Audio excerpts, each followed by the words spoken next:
Asia কাপে দুর্দান্ত প্রত্যাবর্তনের পাশাপাশি ঘরোয়া ক্রিকেটে নিয়মিত পারফর্মার হচ্ছে সাইফ হাসান, যার ফলশ্রুতিতে নিজের জায়গাটা অনেকটা দখল করে নিয়েছেন তিনি। কিন্তু কি এক সমস্যার কারণে রিসেন্টলি তাকে খুব বেশি স্ট্রাগল করতে দেখা যাচ্ছে। বিশেষ করে পাকিস্তানের বিপক্ষে লাস্ট 2টা ম্যাচে তিনি খুবই নড়বড়ে ব্যাটিং করেছেন। সো আজকে আমরা সে বিষয় নিয়ে কথা বলবো। সাইফ হাসান এমন একজন ব্যাটসম্যান যিনি নিজেকে প্রথমে সময় দিতে পছন্দ করেন পিচে সেট হওয়ার জন্য। সেক্ষেত্রে ইনিংসের শুরুতে 10 থেকে 15 বল, সেটা টি-20 হোক বা ওডিআই ফরম্যাট হোক, নিজেকে সময় দেন।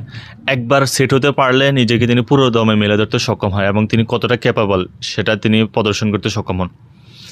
ঠিক এই যে সেট হওয়ার যে প্রসেস, এই প্রসেসে তাকে খুবই নড়বড়ে দেখা যাচ্ছে রিসেন্টলি। তিনি নিজেকে থিত করতে পারতেছেন না।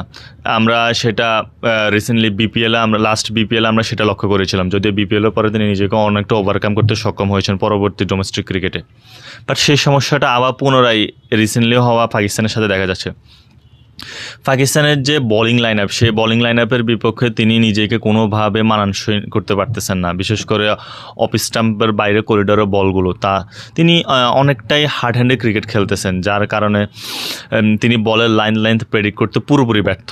এর পাশাপাশি তিনি বলের লাইন অনুসারে নিজের পজিশন না নিয়ে তিনি বলটা চেস করতেছেন, যার ফলে তার ব্যাটের যে লাগার সম্ভাবনা বা রং শট সিলেকশনগুলো দেখা যাচ্ছে।